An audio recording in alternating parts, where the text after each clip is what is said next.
Hello and good evening. Welcome to today's program with PEN America CEO Suzanne Nossel. I'm Jasmine Darznik, a novelist and a professor of English and creative writing at California College of the Arts and a great admirer of PEN America. I'm pleased to be the moderator for today's program. I am joining you today from Marin County, just outside of San Francisco. Before formally welcoming our guest, a brief note about the Commonwealth Club. The club continues to be an all-virtual organization. To enable the club to continue to be there for all of us with great programs like this during the pandemic and when it ends, we encourage you to donate to the club. Please visit www.commonwealth.org to learn more about the club's upcoming programs and how you can support its efforts, including the organization's virtual gala in October. You can also text donate to 415-329-4231 during this program. All right, so now on to our program with Suzanne Nossel.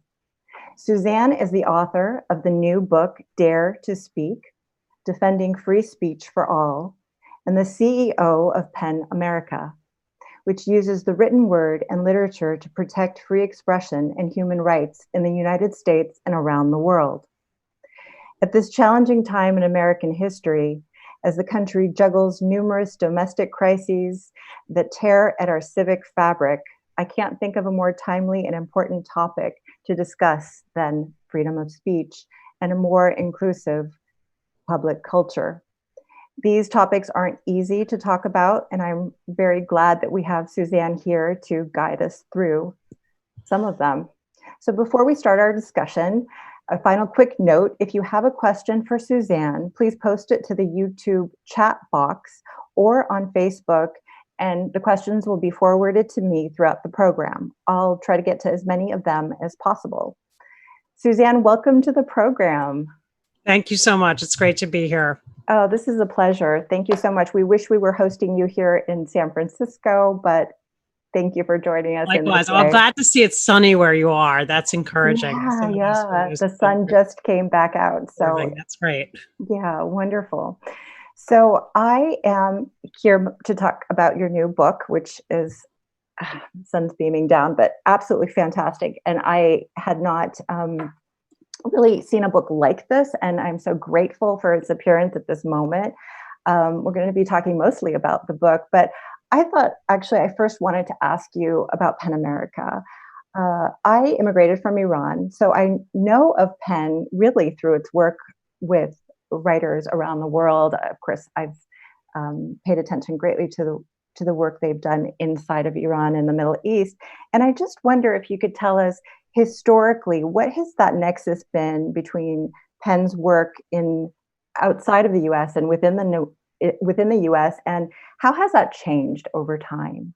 Yeah, sure. Well, thank you for asking, and it's sort of a timely question for you to pose because right now we're in the middle of a fierce campaign for Iranian writer and human rights lawyer Nasrin Sotoudeh, who's been on hunger strike for more than a month and is sort of in grave danger in terms of her health and survival. She's protesting the fact that Iranian prisoners under the COVID crisis, ordinary criminals by and large have been given leniency and allowed to leave prisons, on a health dispensation, but political prisoners such as herself are being held in unsafe, unsanitary conditions, vulnerable to the pandemic. And she's protesting for the release of all political prisoners. And we've been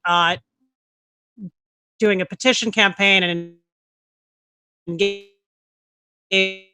a lot of high-level right now on her behalf, the UN High Commissioner for Human Rights. So that work that you speak of, that's sort of the traditional heart and soul of PEN on behalf of imperiled writers around the world who are punished harshly for speaking their minds, continues apace. And, if anything, in this climate of resurgent authoritarianism around the world, there's more of it to do in more places, in places where we didn't used to have to do as much work, including Turkey and the Philippines. But we have adapted our mission. We've always done some work on the United States, although I'd say PEN America, by and large, was a group of writers here in the United States who felt they needed to speak out on behalf of those around the world who suffer for what we here in this country have historically done freely. But 4 years ago, it became increasingly apparent that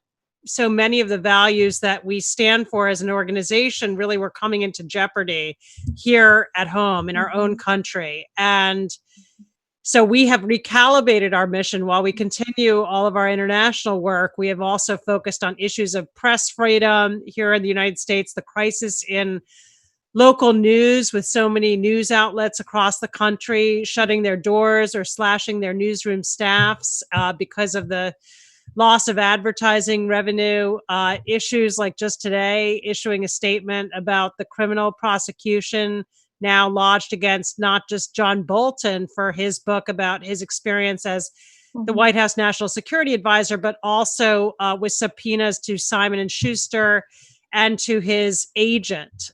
We also have a robust program focused on free speech on college campuses, where we worry about a rising generation that is increasingly alienated from the idea of free speech. And that's sort of what gave a lot of the inspiration for this book. So I encourage listeners to take a look at our website, pen.org, and get involved, become a PEN member if you aren't already, because our agenda is big and we need all the help we can get. So interesting.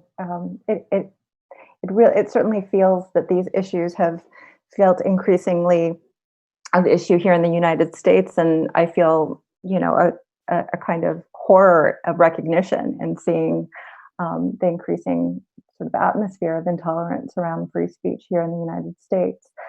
I want to talk about your book mostly, as I said. Let me start out by asking kind of big question is why this book now? Sure. I mean, it does go back to these conversations that we have had at college campuses across the country over the last few years, where we've become increasingly concerned about a climate of censoriousness. And we see this in incidents like protests over people like Condoleezza Rice being invited to give commencement speeches and having to pull out because there is such a climate of hostility toward their presence that they can't even go through with the appearance and deliver message to students. Students calling for trigger warnings on syllabuses that alert them to material that may be uncomfortable or induce some kind of trauma. Safe spaces, the idea that some students have advocated that the campus should be an environment where people are protected from ideas that may make them feel, they would call it unsafe. I would think of it more as uneasy or put into an awkward position or uncomfortable. And we began to hear more and more about those arguments being made on campus and clashes that were happening at places like Yale and the University of Missouri over these issues. And as we went around, and our instinctive response, I'd say, as a free speech organization was, this is pretty outrageous. These students are turning their backs on the very role of a university as an environment for the free flow of ideas. College is supposed to be the place where your notions get tested. You're staying up all night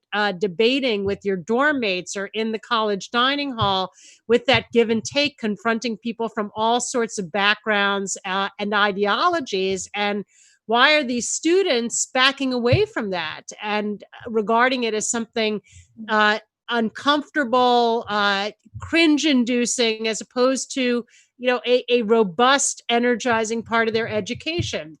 And so that was our instinctive response. But then as we went around to college campuses and did workshops at places like Middlebury and UC Berkeley, where there have been major outbreaks of violence in those two instances, UVA Charlottesville, we heard something pretty different that made a big impression on me, which is really that for most of these students who resort to calls for bans or punishments on speech, their real objective is not to curtail freedom of expression. That's not what they're after.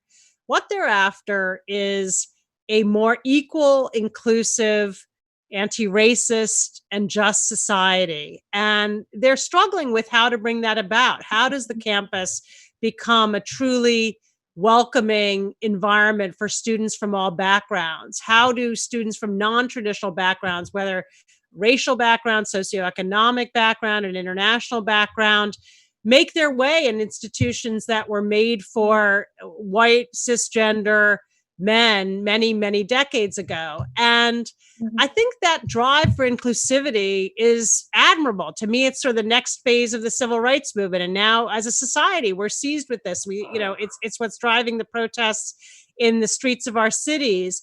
But it can sometimes cross over into censoriousness. And what we found is that students kind of barely know where those boundaries lie, and they are not focused on the free speech implications of, for example, a call to discipline a professor who may say something offensive in class.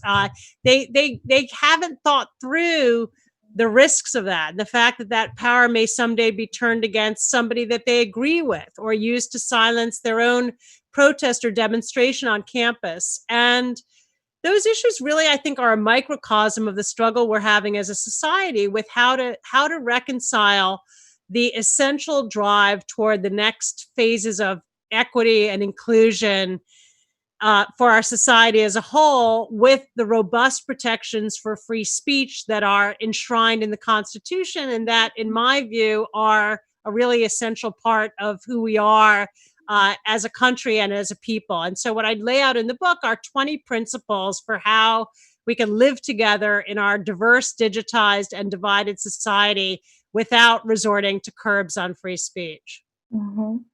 It's a fantastic book. I teach as an educator. I'm very grateful for a book like this. I think it's a good moment too for us all, whether we're undergrads, to get a bit of a primer almost on what free speech is. I'm really intrigued by the structure of the book.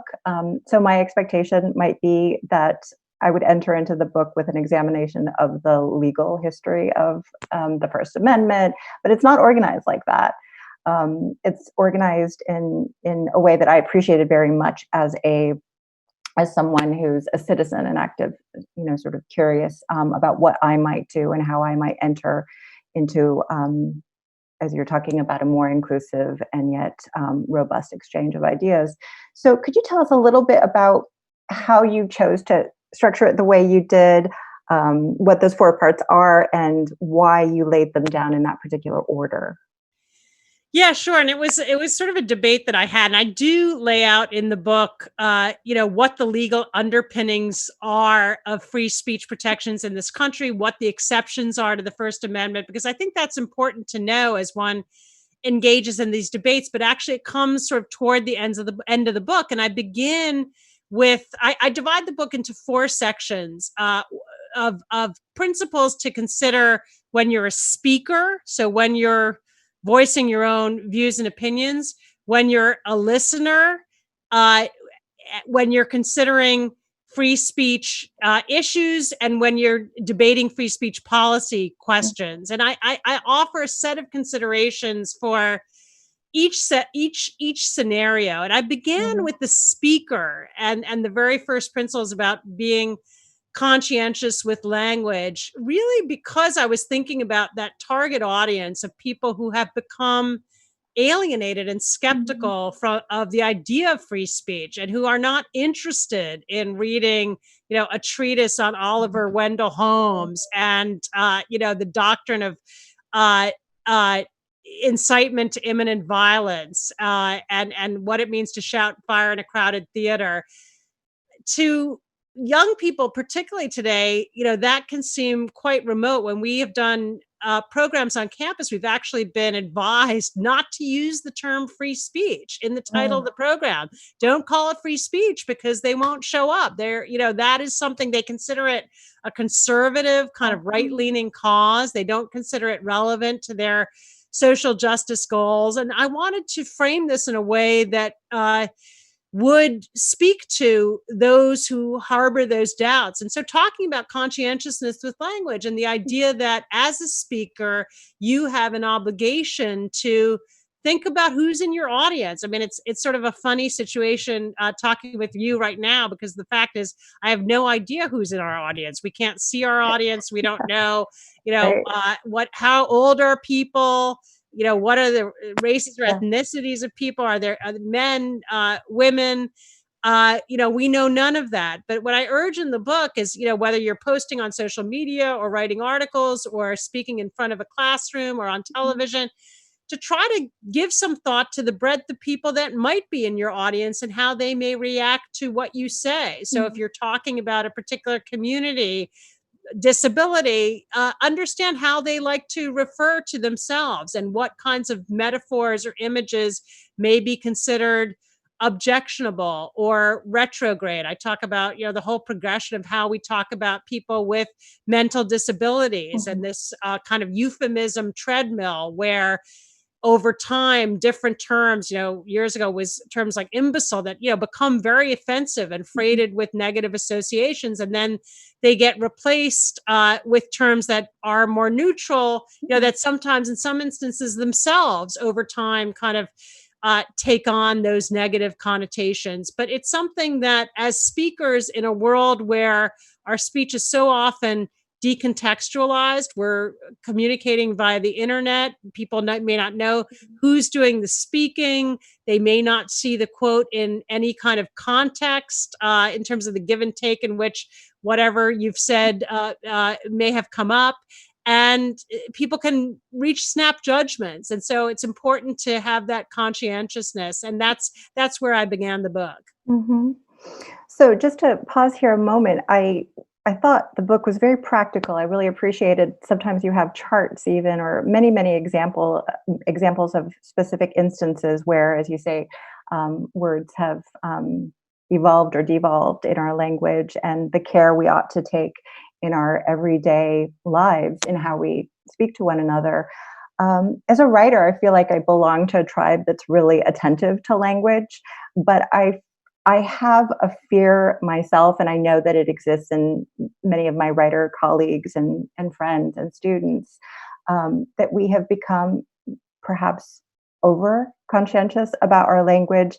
And I'm thinking about instances like the debacle around American Dirt. That was just one instance that I suppose you could construe as a kind of silencing when a writer is essentially shoved off and into kind of oblivion because her identity in some way is objectionable. We don't think that it's the right person to tell the story.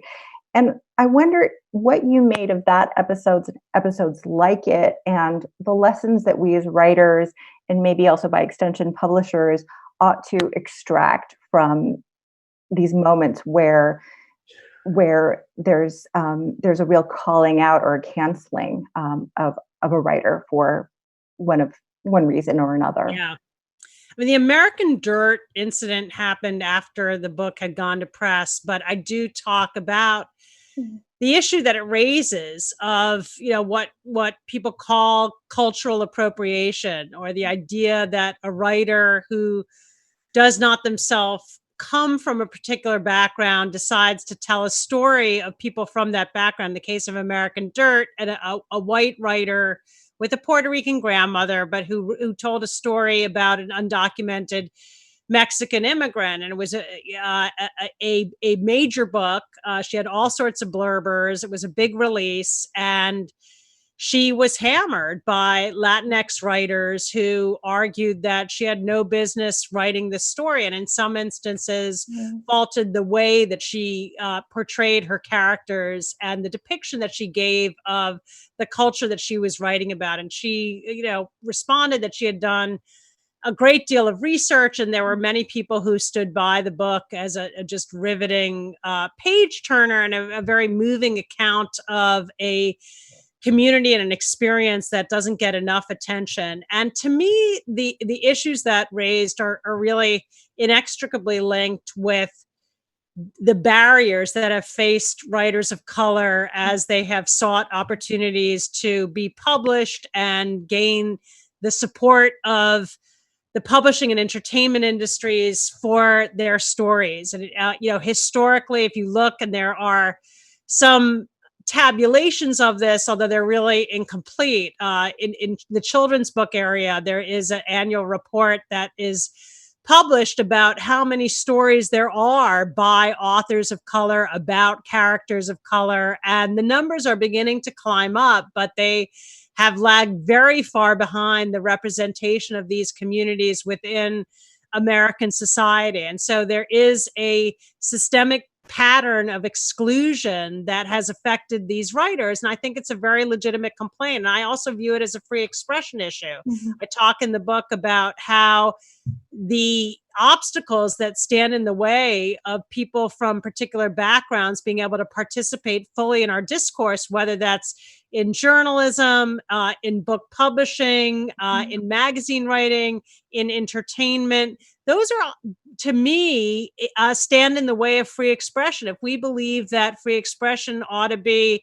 an open marketplace of ideas, that means everybody, has an opportunity to play into that. And if people do not, or their opportunities are impaired in some way, that to me is a constraint on free expression. So I think that's a major issue that the publishing industry must confront, and it's manifesting itself in this, kind of resentment toward white writers, and it's not always even a white writer. Sometimes, there are other types of cultural appropriation that people accuse writers of porting over into a culture not their own. And, my view is ultimately writers need to be able to tell whatever stories they want to. I mean, the whole premise of literature and the power of literature is that it's a portal by which you can enter into a life that's not your own and sort of inhabit a world that you would never personally experience and be inside the head of someone who is fundamentally different from you. And the writer is the emissary, the conduit. And I think to close off the writer's freedom of imagination and say, you're an Iranian American writer. You may only tell the story of an Iranian American woman immigrant. You can't tell the story of a man. You can't tell the story of somebody who's born here in the United States. You can't set a story in France or South Africa. I think would be incredibly inhibiting and just impoverish the range of stories available to all of us and make the life of a writer much less interesting and free and deter people from entering into the endeavor. And so I think that's very destructive. But I think those calls, come from a place of great frustration in terms of the failure to confront these barriers. And until there is a more systemic effort to address them, I think these resentments are going to persist and these debates are going to protract. Yeah. I mean, they've reached, as with has every difficult subject, these debates are not new. They've just reached a fever pitch, it seems, in the current climate. And that brings me then to think about the section of the book where you're examining the principles of listening and thinking about what constraints perhaps there ought to be on free speech or free expression in instances where it's used or usurped to advance hate speech, or in fact justify behavior or conduct that is hurtful. So that's a question: is how do we draw that line between offering this expansive, robust exchange of ideas and protecting groups that have been historically, perhaps particularly vulnerable to these abuses. Yeah. Look, and here, the United States has the most protective standard for hate speech of pretty much any jurisdiction in the world. In Europe and in Canada, you can, and they have banned things like Holocaust denial, the idea of incitement to discrimination. So, language that is denigrating against people based on a group identity can be banned and punished by the government. Here, under the First Amendment, that's not allowed. That doesn't mean hate speech should be considered acceptable or permissible by any means. That and I think one of the reasons we are in such a fraught moment in terms of free speech is that over the last 4 years there has been a erosion of the taboos that used to play some role, never perfect, but in protecting against hateful speech. And we've seen kind of an endorsement of hateful speech at the highest levels of our government from the president, who demeans immigrants, women, people of color, people on the basis of religion, even disability. And what that has done in society, I think, is make a lot of us feel, myself included, that we need to do more to protect people from the impact of this hateful speech that is being spewed from the high from people in positions of authority. And so the impulse to then police smaller spaces, whether it's a campus, a classroom, a magazine that you're part of, an organization, and be quite intolerant of noxious speech in those contexts intensifies, because it's an effort to sort of correct against something that is seen as harmful and spreading throughout our society as a whole. Now, in terms of dealing with hate speech, I think it's a serious issue, and I devote a whole chapter to the harms of speech, because I think it is the case that free speech defenders historically have been a bit reluctant to fully acknowledge those harms for fear that doing so would open the door to censorship and constraints on speech. I think that's the wrong attitude. I think as free speech defenders, we have to own up to the fact that, particularly where hateful speech and messages are pervasive, so somebody who's lived their whole life being on the receiving end of racial slurs, or being treated as if they're the hired help in a setting where they've come as a student or as a professor, or been subject to stereotypes, that kind of thing. And it's, I cite research in the book, can be incredibly damaging psychologically,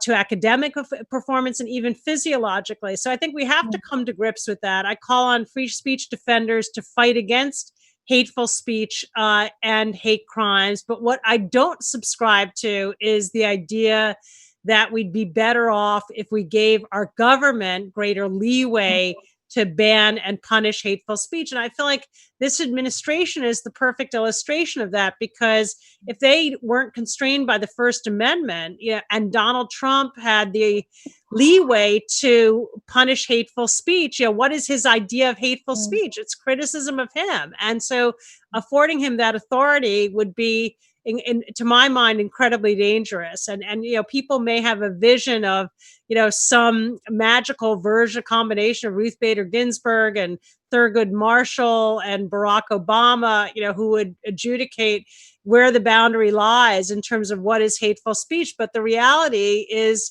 it would be courts and judges and prosecutors, and affording them that discretion could be incredibly confining and open the door to misuse. And in my view, the greater the power that government has to police speech, the more likely that they will use it to serve their own prerogatives. So I'm just very wary of that solution, but I do acknowledge that hate speech poses a serious problem. Mm-hmm. Yes. It was inevitable. We were going to talk about the administration. The First Amendment, of course, it applies to government intervention, not private platforms like Facebook or Twitter. How do we combat this often, well, it seems to me, often purposeful misunderstanding, which is effectively being claimed by the right wing, to somehow, obscure these lines. The right to free speech is, it seems to me, the very definition of it seems imperiled.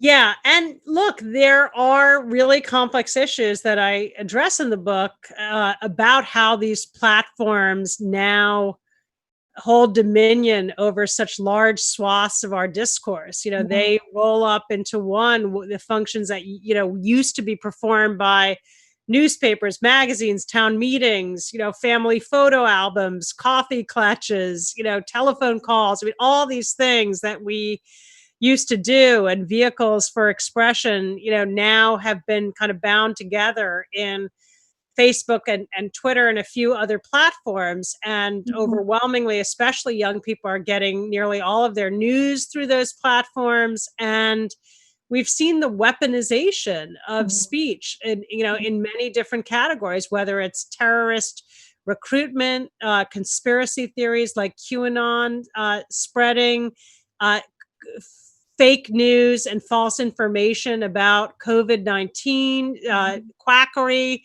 spurious cures. In terms of the election, the level of disinformation that is escalating right now, it Mhm. poses, to my mind, I think, a very direct threat to our democracy. Yeah. I see a sort of a sowing of mistrust in society writ large. And so the idea that free speech or concerns are implicated in relation to these platforms, I think, is Mhm. absolutely legitimate. And you're right that they are not subject to the First Amendment, Mhm. that protects us only against encroachments on free speech by government. And one of the premises of my book that I talk about throughout is that while Americans are used to reflexively thinking of the First Amendment, when you bring up free speech, you sort of say free speech, and Mhm. an American says, "Oh, First Amendment." Mhm. And the notion there is so that we can rely on lawyers and courts to figure out this stuff for us. And yet, with so many of the controversies that we're talking about right now, whether it's whether a fake or doctored video of Nancy Pelosi or Joe Biden should be taken off Facebook, or whether uh, a student should be punished for something that they say in class, or a poster that they put up in the dorm room that is offensive. And these are issues that don't implicate government action at all. And Mhm. yet they are governing, what can and can't be said in society, what book you can publish that doesn't involve state action. And so the Mhm. First Amendment doesn't have any answers for us. And that's why I sort of have issued this call to action for us as citizens, or Yes. saying, actually, Mhm. the courts have their part, and I don't want to underplay that, because there are issues. This John Bolton book is one that has arisen just today, where we need to guard against government overreach in monitoring and muzzling speech. But that's not going to be enough to keep our free speech protections and civic discourse robust and Mhm. open. We have to take action as individuals. Mhm. I would like you to talk more, though, about social media and what the parameters ought to be, or as you see it, Facebook and Twitter and the various platforms. Are they just passive figures in this conversation? Are they just a platform? Do you see them as having of needing to have a more proactive role in defining some of these parameters for us? Yeah, look, I don't think they're just neutral, sort of blank canvases. They definitely are not, and it's because while they may be open to all sorts of user content, the structure, their business models hinges on algorithms that privilege certain kinds of communication, and very often it's the most outlandish, incendiary, engaging Mhm. material that they feed off of. And that's why QAnon conspiracy theories sort of flourish online. And they also have a structure whereby you can create all sorts of private channels. They're like deep caves that are dug into our discourse, where people are communicating, in some cases conspiring outside of public view. And it's not that great marketplace of ideas that we think of, where what you say is subject to counter speech and sees the light of day, and there's an opportunity to respond to something that's published in a newspaper or shouted out on a town square. When you're able to communicate with people all over the world in these very stealthy channels, what we've seen is that some really noxious ideas can gain enormous traction with very little opportunity for other sources of contrary information to penetrate. I mean, one of the, something we're dealing with right now at PEN America in relation to the election, it's going to be an election cycle like no other. And we're talking to media outlets about how they're going to report on an election night where we're not going to, very likely not going to have results. We're all used to sort of, you wake up or you stay up late at night because you want all the races to be called. This time around, because of mail-in ballots, they won't be able to call the races. And so, those mainstream news outlets have important work to do to behave responsibly in this context. But the fact is that there's a substantial segment of the population that no longer relies on those information sources and gets all of their news and data from social media and from channels that are exclusive and that have a very strong ideological orientation. So my view is we have to see these platforms for what they are. They exercise tremendous control over our discourse with serious implications for public health, democracy, and all sorts of other social goods. I think we see that they are, and I believe they will continue to become much more aggressive in policing content. The users are demanding it. Advertisers are demanding it. And I think increasingly we will see regulation. There's more and more bipartisan consensus on this. The Congress has become much more educated on these issues. For years, they were sort of stymied by the technical intricacies, but they've finally begun to climb up the learning curve. And so I think we'll see this much more aggressive policing of content. And in my view, as an advocate of free expression, the key is that be accompanied by much more robust measures to protect free speech, so that if platforms are much more frequently flagging, demoting, deleting, and disabling content and accounts, if you are a user who believes that your post is legitimate free speech, something that should be allowed to be up there, you need a ready recourse. You need to be able to call a number, get a human being on the line, make your case, have an advocate in your corner so that your speech can be restored in real time. Otherwise, I think, putting this power and authority in the hands of social media platforms to regulate in an unfettered way what can and can't be said, poses real risks for free speech. And the other issue I would flag is transparency. And I think that's something where, while I'm generally leery of government regulation of speech, I think there is a role for federal action to force the platforms to be more transparent in terms of the types of content that they are both elevating and taking down, because we need to understand that in order to frame sound policy, both at the level of government and as individuals. I have a question from one of the viewers, because they are out there,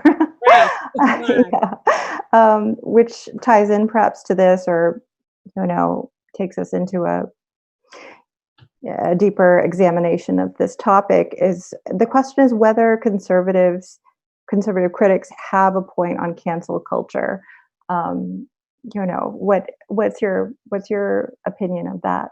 Yeah, I mean, look, I think the term cancel culture is used so elastically as to be almost useless. I mean, it's everything from kind of a Harvey Weinstein or a Bill Cosby, where I think, most of us could agree, look, these people have committed egregious criminal conduct. And, it's perfectly fair, perhaps not to want to associate with them or watch their movies or television shows. To, on the flip side, somebody who makes a bad editorial decision, puts out an ill-considered tweet, says something questionable in the classroom and is confronted with calls for discipline, removal, firing. And there's an incident at Skidmore College that we were dealing with this week where a professor attended a rally on behalf of the police. And it's not even clear that he wasn't a participant in the rally. You may have just been sort of an onlooker checking out what was going on, but he was seen there. And there's now a movement to boycott his classes. And there have been calls by students to get him fired from his position at the university. And the university sort of issued this rather tepid statement in response, which we criticized. And, I think when it comes to that kind of thing, that's where, to me, cancel culture really can go too far. And I spell out in the book, I have a whole kind of chapter devoted to sort of conscionable call outs, because I think there is a place absolutely for rejecting and speaking out against noxious expression. And, we talked a few minutes ago about hateful speech. And when someone uses a racial slur or says something that is degrading, it is important to speak out. It's important that people who are victimized by that feel the sense of support. It's important that the speaker hear back that this is not acceptable, that people are not just going to be silent and look the other way. But it depends on what the right way to do it depends on the circumstances. There are some circumstances where you could do what I refer to in the book. I mean, it's not an original coinage, as a calling in, which is essentially approaching someone privately to say, hey, your phrasing in the email was sort of problematic. It might be seen as dismissive to women or to a particular community. You might want to consider rewording that. Or your last tweet, really rubbed me the wrong way, and here's why. And, if you think the person might be receptive, if they're not a serial offender, if you believe the offense was unintentional, that call-in can be a much more effective, less confrontational way to respond that doesn't put the person into a defensive crouch. There are other situations where I think a public call-out is warranted and where even canceling somebody is warranted. But we've gotten into kind of a climate where in the minds of some, it's sort of the answer to all noxious speech is that the person becomes sort of permanently untouchable. And, we also don't have good ways of, over time, even if the offense is relatively minor, it can carry this lasting stigma. It's not like, you're canceled for 6 months and then it expires and you're back in good graces. It can be sometimes difficult to work your way back. Yes, yes. No, you talk about these instances of, it's a kind of radical punishing, I think you call it. I'm forgetting the exact phrasing, but these almost ritualized ostracizing, of a member of the tribe, and the way back is completely foreclosed then to the offending party. Yeah, and there is this performative aspect to it, where, I think particularly kind of at a moment where we are, amidst a very important reckoning on issues of race, any questioning, casting into doubt whether defunding the police is the right policy, or, asking a question about affirmative action can, be construed as running counter to the new norms that we are driving toward as a society. And I think that's dangerous. I think we need room for people to ask questions and for policy solutions to be debated. And as important as it is that we do kind of force our way through to the next levels of anti-racism and equity and inclusion. I don't think that needs to or should imply that certain discourse is completely off limits, or that people will be ostracized for raising particular points. Look, there's some ideas that I think we could all agree, really have sort of no place in the, in our modern conversation. If it's, ideals of racial supremacy. But, there are other things I talk in the book about, subjects that are difficult to discuss, including, racial differences when it comes to medicine. There's a kind of real leeriness to even probe those questions because of where it can go and sort of the history of how those ideas have been misused. And I think that caution is well founded, but I also point to some of the very tangible medical reasons why these lines of inquiry should not be off limits, and to some scientists and doctors who have found ways to talk about even these very sensitive topics kind of carefully and in ways that make clear that they reject racist or bigoted theories. I think it's important to try to hold open the space for those kinds of discussions. Mhm. So everything we're talking about, I'm imagining the election as we're moving closer and closer to that date, and then the ensuing scenario. You're alluding to it a bit earlier, but how do you see these issues transforming or intensifying as we head into and past the election? What do you see on the horizon? Yeah, look, I think we're in a very dangerous moment because we have allowed the role of facts and truth in our discourse to substantially erode. And, it began, I think, in earnest, intensified around the time of the 2016 election with the rise of fake news and a recognition of the levels of manipulation and disinformation that were spreading on social media. And I think, what has now settled in is just this, immense distrust. I mean, I was reading something this morning, the head of the CDC said masks may be more effective than a vaccine. And, just my immediate thought was, I don't know if that's like a ridiculous statement, or if maybe there's actually a point that he's making that has some validity.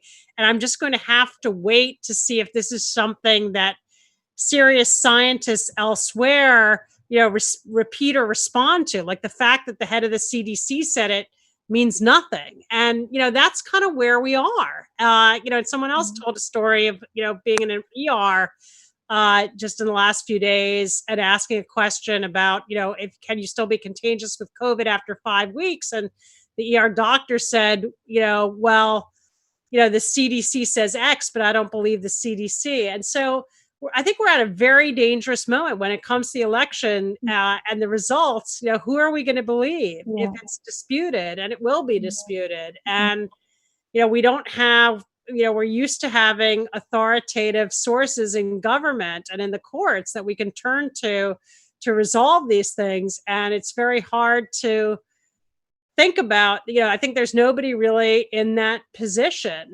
And it's a pretty kind of frightening, precarious moment where I think our grip on truth has really been loosened. I think a lot of people are alarmed about it and recognize that that's been a systemic effort. I think it relates to the president's campaign to discredit journalism and characterize reporters and media outlets as an enemy of the American people. I think that skepticism has taken hold, and that sources like the New York Times that I certainly regard as authoritative, aren't looked at that way by significant swaths of the population. So I do think it's a dangerous moment. My hope is that the people's commitment to get to the polls, is out of a recognition that we have to turn this around, and that we're successful in doing that.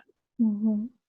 And we haven't talked that much about the press and the erosion of, that mechanism in a sense, the slow bleeding of the local presses, the local publications. Could you talk a little bit also about journalism and what role it should play in not just the election, but in the preservation of the very notion of truth? Yeah, look, it's extremely important, and we did a big report that we released late last year called "Losing the News," that is about the crisis in local news across the country, Mhm. which we framed as a crisis of democracy because Mhm. and the statistics are bleak. There's been a $30 billion loss of revenue in the local news industry, and that's because Mhm. advertising monies that used to go for classified and those big display ads, full page ads in newspapers now have all migrated online, and most news content is available for free on social media. And so when you see an article via Facebook, the Seattle Post Intelligencer doesn't get a remittance back from that. And so these outlets are really suffering. More than 20% have closed their doors, and the remainder newsrooms have been slashed by an average of 50%. And what you see is that, there's just no one there to hold local officials accountable, whether it's an issue of pollution or corruption in a health department or an educational issue. The investigative reporters and beat reporters who were holding officials' feet to the fire just aren't there, and are much fewer in number. And the COVID crisis, I mean, it's kind of interesting because the COVID crisis actually has sparked a greater appreciation of this unfolding sort of slow motion drying up of local news as a serious problem. Yeah, and we when we issued the report, we sort of thought, well, it's not until there'll be a new Congress that anybody in Washington will take an interest in this. But actually, that hasn't been true because amid COVID, local news outlets have been so important in terms of telling people what the rules and regulations are, where you can get tested, how to where you can get basic services, and where they're accessible within the community. And so the role of local news has been underscored, and there is a lot more now concern and consternation, and sort of a serious discussion in Washington about how to address this. I mean, there's no silver bullet solution, but it has catalyzed greater awareness of the crisis. So I'm somewhat more hopeful Mhm. for some movement on this. But and the other thing is local news is the most trusted news. So the distrust that has been sown deliberately by this White House, but that also is partially a product of some of the ways in which news has evolved. The fact that our news outlets are more ideologically polarized, the rise of cable news, which I think of it not as news but as kind of talk television, the equivalent of talk radio, where so much of what sort of is positioned as news are really just talking heads opining with very little original reporting being offered. And yet there's a blurring of the lines between that and actual hard-hitting news reporting. And I think that has undercut the reputation and the standing of news in the minds of many in the audience. And so I think there are some ways in which the news industry itself bears a portion of the responsibility for this discrediting and the distrust that has arisen. But local news sort of stands out as the most trusted channel. Mm, so interesting. I have another question from a viewer, since I wanted to get to as many as we could. What I'm being asked to ask you, what would you do about QAnon?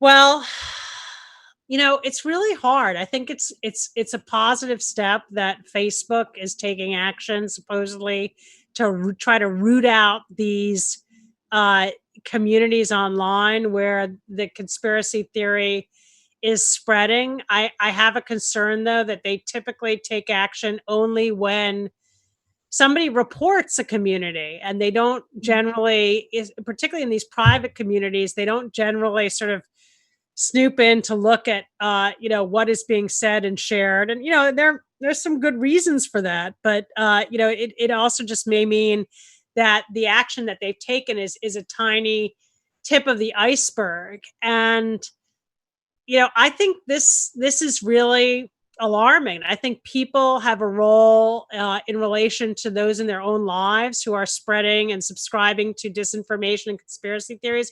We actually just put out a sort of tip sheet last week at Penn America about how to talk about disinformation to sort of your great uncle or your neighbor, where it's sort of awkward, but you see that they have posted something on Facebook or Twitter or Instagram that or suspect is bogus. And we try to outline kind of systematically how you can engage in that conversation. And like the fact is, as citizens, we have to do it. I mean, nobody is going to bring reason to these people if it's not their own family members and friends and neighbors. So, I hope some of the principles in the book about kind of how to have these conversations across difference can help people feel a sense of confidence in bringing up what is a tough conversation, because it could get contentious. And so, I think we need to equip people to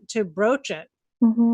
Yeah, that's something I took away very strongly from your book, and why I will be teaching it and referring to it myself is it's so very practical, and it's down to those conversations on Facebook and those posts and those awkward moments around, the dinner table or the classroom.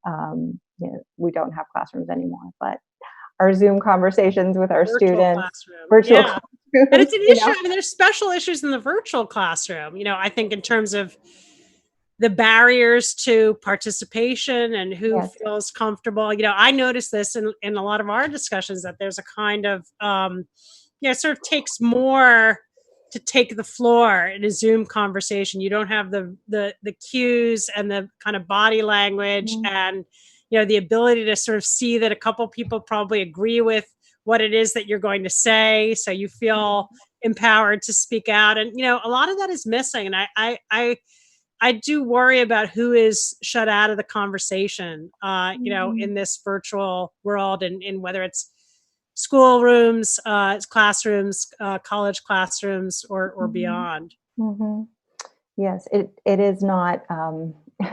It's not a native platform to any of us, and it does in some ways exaggerate or, just further complicate our interactions with one another. As much as it allows them to still happen, like this conversation. Very grateful that we could meet this way, but it's so true. There are also terrible drawbacks in this. So we've just about reached the end of our program. We have just a few minutes left, and I am going to close us out. So again, thank you so much, Suzanne. This has been a really edified conversation, and I hope someday we'll be able to welcome you into our city of San Francisco in person under blue skies, I hope. And thank you for your book. Thank you so much for your book. Well, thank you so much. My pleasure. So that's it for today's program. I could definitely talk much longer, but our time is up. Again, a reminder that Suzanne Nosel's book, Dare to Speak, is now available wherever books are sold. I encourage you to purchase a copy. I also encourage you to continue to follow the Commonwealth Club, which has just a wealth of programming every day. You can visit Commonwealth Club at www.commonwealthclub.org and follow all the upcoming events. I am Jasmine Darsnick, and this virtual Commonwealth Club program is adjourned.